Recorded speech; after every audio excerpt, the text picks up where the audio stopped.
기독교 신앙을 설명하는 방법 중에서 관계를 중심으로 기독교 신앙을 설명하면 참 좋습니다.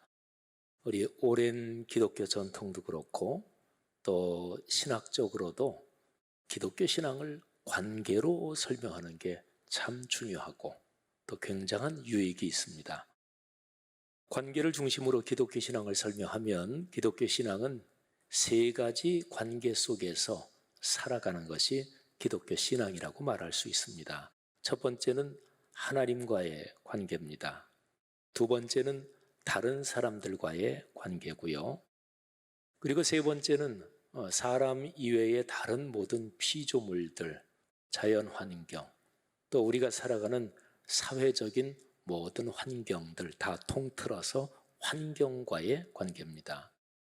근데 이 셋 중에서 하나님과의 관계가 가장 근본이고 그리고 제일 중요합니다. 하나님과의 관계가 올바로 서느냐 여기에 따라서 이웃과 다른 타인과의 관계도 또 그렇게 되고요. 또는 다른 주변 모든 상황, 환경과의 관계도 그렇습니다. 하나님께서는 당신이 창조하신 이 피조 세계에서 타인과의 관계에 대해서는 서로 사랑하라 이렇게 말씀하셨거든요. 그러니까 하나님과의 관계가 제대로 그리고 올바르게 서 있는 사람은 다른 사람을 배려하며 사랑하며 삽니다. 그는 내가 섬기는 하나님의 뜻이 그거인 것을 분명히 알고 순종하니까. 또 모든 주변 자연 환경 또 하나님이 주신 내 삶의 환경들 이게 내 소유가 아니라 하나님이 잘 돌보라고 맡겨주시고 관리해야 할 것으로 그렇게 압니다. 그거는 하나님께서 그렇게 명령하셨고 하나님의 뜻이 담긴 성경에 그렇게 기록했거든요. 그래서 하나님과의 관계가 그렇게 올바로 서 있는 그리스도인은 자연 환경을 파괴하는 쪽으로 살지 않습니다. 요즘에 자연 환경 파괴가 너무 심하고 그래서 전 세계 기상기후가 완전히 다 엉켜서 기후위기가 대단히 심각하지요. 이런 상황에서 그리스도인은 마땅히 가능하면 이런저런 자원을 적게 쓰고 환경을 보호하며 살지요. 그냥 일반적인 세상 사람들의 삶의 품위로도 그냥 자원 마구 쓰는 사람은 품위가 없는 거죠. 그런데 우리 그리스도인은 하나님의 뜻이 이 세상 창조 환경을 보존하고 잘 돌보는 게 하나님의 뜻이다. 이렇게 믿으니까 이게 이제 훨씬 더 동기가 강력한 거지요. 자, 여러분 한번 생각해 보시죠. 하나님과의 관계가 깊고 또 원만하고 그 정도에 머물러서는 안 되겠죠. 하나님과의 관계가 아주 좋은 상태이십니까? 내 삶에 이런저런 어려운 일이 발생하고 내가 그것 때문에 힘겨울 때는 사실은 늘 이거를 묵상하면 참 좋습니다. 내가 하나님과의 관계가 지금 올바로 서 있나? 이거를 묵상하면 내 삶에 이런저런 문제가 하나님과의 관계가 정립되지 않은 것, 여기에서 비롯되는 것이 대부분입니다. 살면서 걱정, 두려움에 휩싸일 때가 있죠. 이것도 마찬가지입니다. 하나님과의 관계가 올바르게 서 있으면 하나님 그분이 만물의 주권자이시고 나를 사랑하셔서 당신의 독생자를 보내서 나를 구원하신, 그리고 지금 내 아버지이시고 나와 동행하신다. 이게 분명히 확신이 되면 그러면 사실은 두려울 것이 없는 거지요. 여러분, 하나님과의 관계 문제는 다른 말로 말하면 내가 인생길을 그리스도인으로 걸어가면서 권위의 문제입니다. 최고 권위의 문제. 어떠는 이거를 보통 우리 기독교 신앙에서는 영적 권위 이렇게 표현합니다마는 거기에서 자칫 오해를 해서 영적 권위, 신앙적 권위, 근데 사회적 권위는 아니고 경제적 권위는 아니고 이러면 그거는 착각이지요. 보통 신앙에서 영적 이런 말을 붙이는 거는 모든 거를 거기에 다 포괄한 그런 표현이거든요. 그러니까 아무튼 내가 걸어가는 삶에서 내가 최고 권위, 궁극적인 권위로 생각하는 그것이 무엇인가? 신앙인은 마땅히 하나님의 뜻, 그리고 하나님과의 관계여야 마땅한 거 아니겠습니까?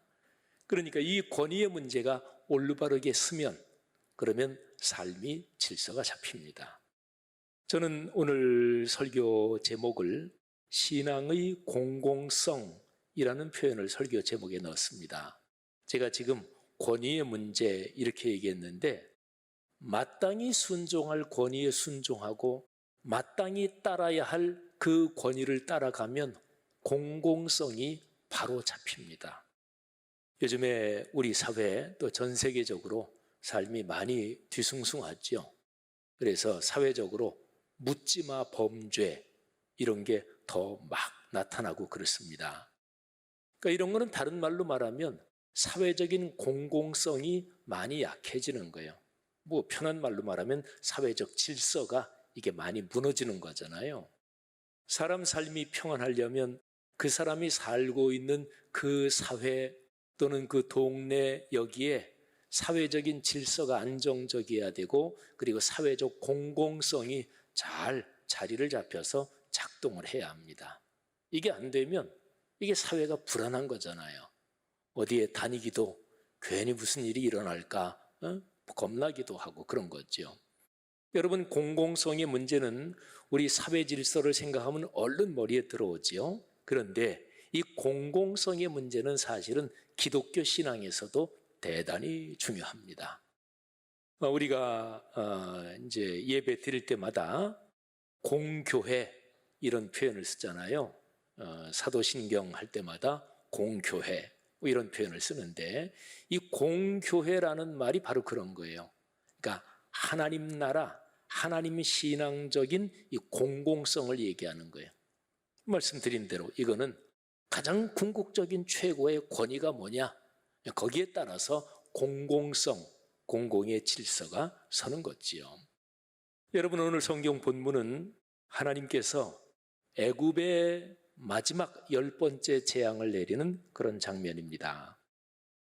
처음 난 것, 그러니까 바로의 아들부터, 바로는 애굽의 왕이고 살아있는 신이었습니다. 그런데 그 바로의 아들부터 종이나 노예의 장자, 그리고 가축이나 짐승의 첫 새끼까지 몽땅 하나님이 치시고 죽음의 재앙을 내리시는 거예요. 근데 이게 이제 하나님의 심판의 초점이 어디 있나? 그게 이제 오늘 말씀에 잘 나타나는데 12절 말씀에 보면 내가 그 밤에 애굽 땅에 두루 다니며 모든 첫 새끼들을 다 치는데, 그러면서 말씀하기를 애굽의 모든 신을 내가 심판하리라. 그러니까 하나님께서 10번째 재앙의 아주 중요한 초점이 뭐냐면 바로 신이 아니다, 그냥 사람일 뿐이다. 그러니까 바로의 아들, 신적인 존재를 가진 그 바로 그 아들을 그냥 가축 짐승 새끼하고 똑같이 취급하는 거예요. 하나님의 굉장히 강력한 심판이죠. 그런데 이런 심판이 내리는 그 밤에 이제 하나님의 심판이 애굽 전역을 덮치는데, 그런데 하나님의 백성 이스라엘 사람의 집은 재앙이 덮치지 않도록 하나님께서 조치할 말씀을 주십니다. 오늘 성경 말씀 7절에 보면 어린 양 또는 염소를 잡아서 그 피를 이스라엘 백성이 사는 집 좌우 문설주와 인방에 발라라, 이렇게 말씀하셨습니다. 좌우 문설주는 이게 이제 양쪽 기둥을 말하죠. 인방은 이 가름대를 말하죠. 여기에 양의 피를 이렇게 바르라는 거예요. 그러면서 13절 말씀을 보면 내가 피를 볼 때에 너희를 넘어가리니 재앙이 너희에게 내려 멸하지 않을 것이다. 그러니까 하나님의 죽음의 심판이 애굽의 각 집에 들어가는 거예요. 근데 하나님이 딱 보실 때 어느 집 보니까 피가 이렇게 발라져 있어서 이 집은 내가 선택한 이스라엘 백성의 집이구나. 그래서 그 집 속으로 죽음의 재앙이 들어가지 않고 거기는 봐주고 넘어간다, 이제 그런 뜻이죠. 6월절에 월자가 넘는다, 봐주고 넘어간다, 이제 그런 넘을 월자예요. 여러분, 오늘 이 말씀을 이렇게 보면 하나님께서 이스라엘 백성에게 말씀하신, 지시하신 그 말씀을 정확하게 이해해야 합니다. 자, 양을 잡고 그 피를 문 여기에 발라라. 근데 그 피는 이스라엘 사람들이 보도록 그렇게 바른 게 아니에요. 그러니까 하나님이 보셔야 되잖아요. 그러니까 집 안에 바른 게 아니라 집 밖에 이 문에다가 바른 거죠. 하나님께서 말씀하십니다. 내가 그 피를 보면 이게 표시구나, 그리고 넘어가겠다. 그러니까 하나님이 보시도록 바른 거예요. 자, 그러면 한번 상상을 해보면 그 무시무시한 밤, 무서운 죽음의 재앙이 애굽 전역을 덮치는 그 밤에 이스라엘 백성 중에서 한 두 집을 한번 상상을 해보십시다. 무서웠을 거 아니겠어요, 그죠? 한 집은 그 집안 사람들 전부 다가 막 두려움에 떨고 있습니다. 양의 피는 하나님이 모세를 통해서 지시한 대로 물론 발라놨고 아마도 다른 집보다 피를 더 진하게 많이 발랐을 거예요. 두려움이 있으니까. 그런데 그 집 말고 다른 한 집은, 그 집도 물론 이스라엘 백성의 집이니까 피를 발랐고, 근데 그 집 사람들은 두려움이 없었어요. 하나님께서 모세 그분에게 주신 말씀대로 피를 발라놨으니까 하나님이 우리 집에는 죽음의 재앙이 덮치지 않도록 여기는 넘어가신다. 그래서 양고기를 먹으면서 드디어 이 밤이 지나면 애굽의 종살이에서 해방된다. 그리고 하나님이 우리 민족에게 약속하신 젖과 꿀이 흐르는 축복의 땅 가나안 땅으로 출발한다. 이것 때문에 설렘과 기쁨으로 그 밤을 보냈습니다. 여러분, 그 밤에 두 집 다 죽음의 재앙은 덮치지 않았겠지요. 문제는 바로 피를 발랐느냐? 그게 하나님이 주신 말씀이니까. 하나님의 말씀을 정확하게 읽고 묵상하고 그 말씀을 신뢰하면서 꽉 붙잡는 게 중요합니다. 그런데 첫 번째 집, 두렵고 막 불안하고 그런 집은 밤새 얼마나 힘들었겠어요. 자, 그런데 여기서 중요한 게 있습니다.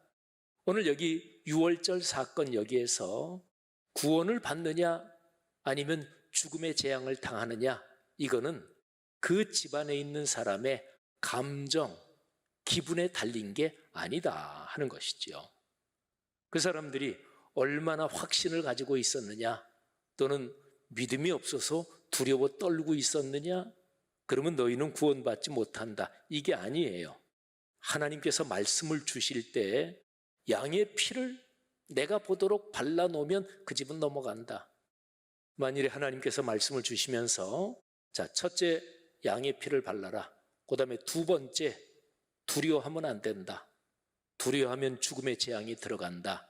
그렇게 첫째, 둘째 이렇게 말씀해 주셨다면 그러면 첫 번째 집은 구원을 받지 못하겠죠. 그런데 하나님께서 모세에게 주신 말씀은 7절에 보면 명확하게 딱 한 가지였습니다. 그 피를 양을 먹을 집 좌우 문설주와 인방에 바르고. 하나님께서 이스라엘 백성을 그렇게 넘어가시고 끌어안으시고 구원해 주셨어요. 여러분, 오늘 이 본문 말씀을 이렇게 묵상하면서 여기에서 우리는 대단히 중요한 신앙의 기본 중심을 여기에서 발견하게 됩니다.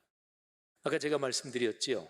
기독교 신앙에서 제일 중요한 것 관계다. 그런데 하나님과의 관계, 타인과의 관계, 주변 환경과의 관계에서 하나님과의 관계가 근본이라 그랬죠. 그런데 이 하나님과의 관계는 하나님의 거룩한 말씀, 66권 성경 말씀, 그거를 잘 이해하고 듣고 거기에 순종하느냐, 이거를 통해서 하나님과의 관계가 서는 거거든요.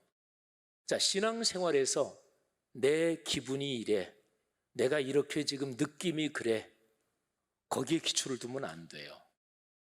내 생각에는, 내가 아는 바로는 거기에 기초를 두면 안 돼요.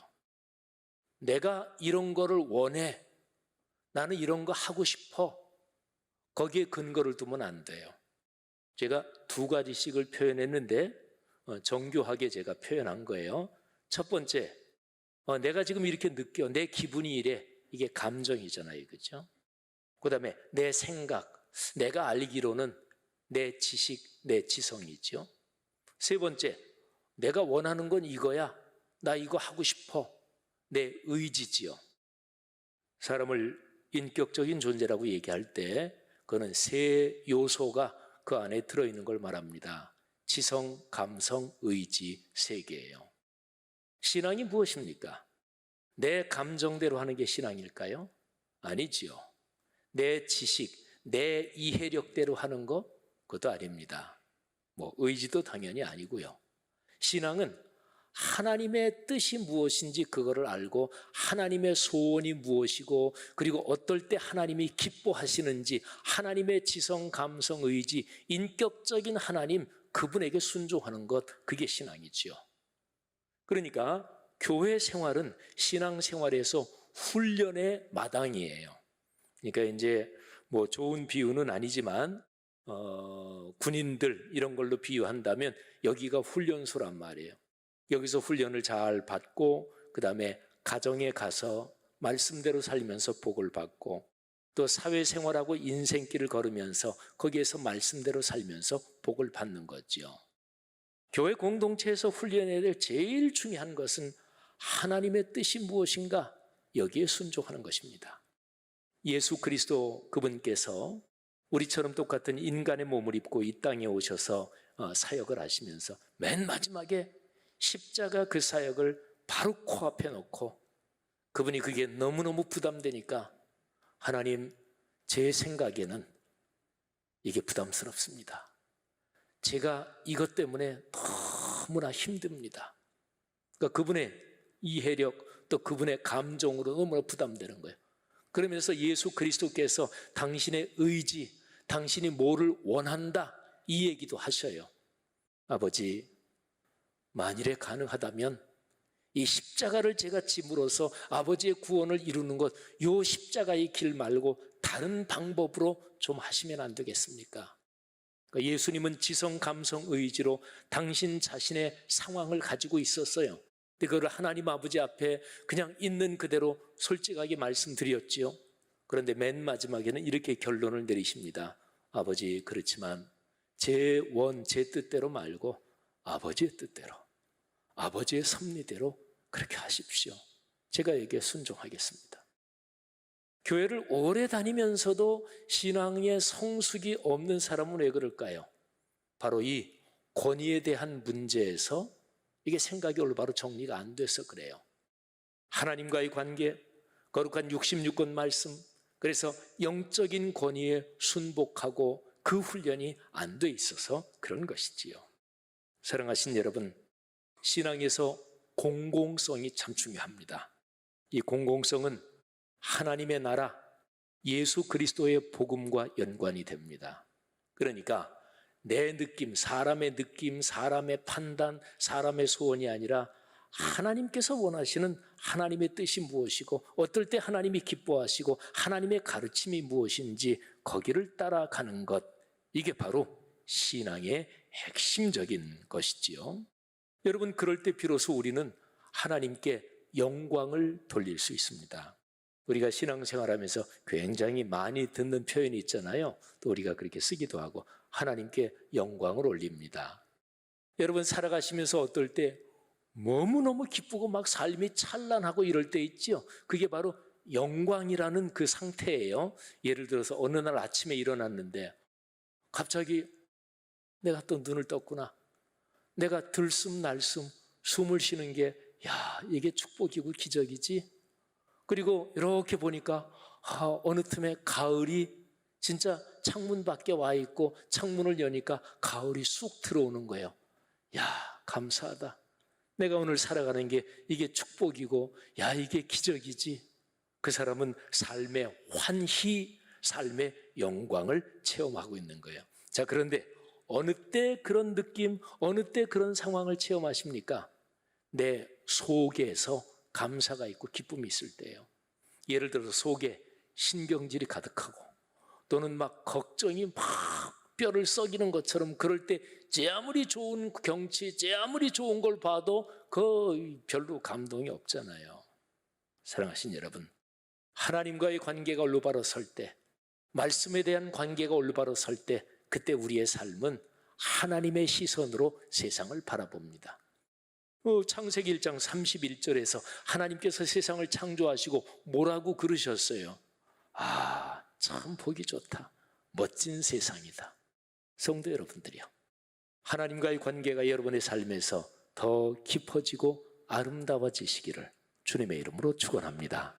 그래서 여러분의 삶에서 신앙의 공공성이 품위 있게 잘 서고, 그래서 하나님께 영광을 돌리고 하나님이 영광을 받으시는 그 찬란하고 그 대단한 환희, 그게 여러분의 삶에 가득하기를 주님의 이름으로 축원합니다. 우리가 잘 아는 찬송이 있잖아요. 주 하나님 지으신 모든 세계 내 마음속에 그리워볼 때, 이 찬송을 감격으로 부를 수 있는 사람은 바로 하나님과의 관계, 신앙의 공공성이 올바로 서 있는 사람이에요. 3절에 보면 주 하나님 독생자 예수 아낌없이 우리를 위해 보내주셨네. 이 찬송을 할 때 하나님, 주님이 최고의 권위이심을 제가 믿습니다. 주님의 뜻이 담긴 거룩한 말씀, 성경 말씀 묵상하며 제가 순종하며 걸어갑니다. 그런 사람의 삶의 걸음에는 하나님의 영광이 가득한 줄 믿습니다. 우리 모두의 삶이 그렇게 되기를 주의 이름으로 축원합니다.